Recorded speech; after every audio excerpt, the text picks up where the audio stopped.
The rain had been falling for hours, soaking the streets and turning the sidewalks into rivers of reflection. It was one of those gray evenings when the sky looked too heavy to ever let the sun through again. The cold bit at the skin like little needles, but Emily hardly noticed.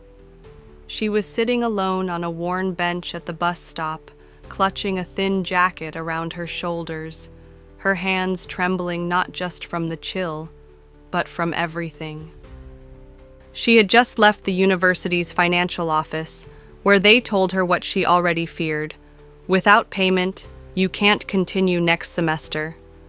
There was no anger in their voices, just bureaucracy, cold and detached, like the wind that tore through her coat. Emily had tried everything, working nights, taking extra shifts at the cafe, even selling her old books. But with her mother's medical bills piling up since the cancer diagnosis, and her father gone since last winter, there simply wasn't enough left.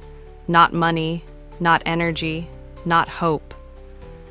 She didn't even notice the older man who approached until he sat beside her. He looked to be in his 70s, his coat patched in places, his umbrella worn and bent slightly at the top.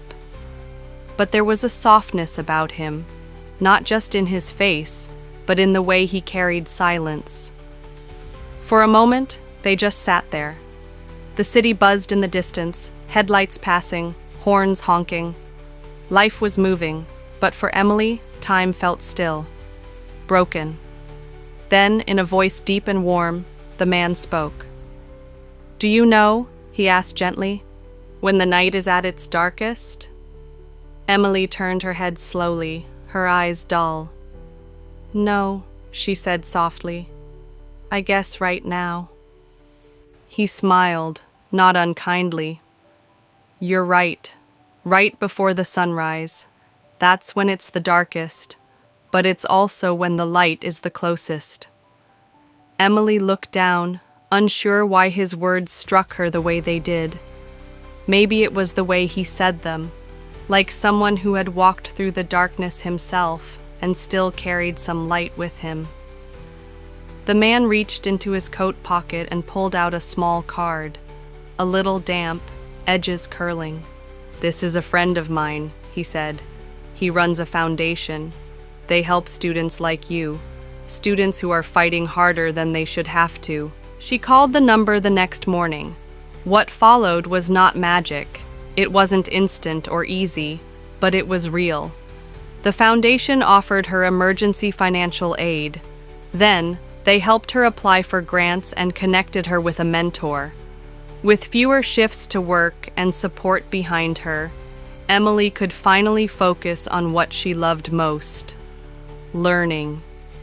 She poured herself into her studies with fire and determination, graduating at the top of her class. Years passed, and Emily didn't forget. She never forgot the bench, the rain, the cold, the voice of a stranger who saw her not as a burden or a problem, but as someone worth saving. Eventually, Emily opened her own nonprofit, Dawn Rising, for students who were where she once had been, lost in the dark, but holding on. And in every welcome letter she sent to new applicants, there was a message at the bottom in gold lettering. "The night is always darkest before the dawn, but the dawn always comes."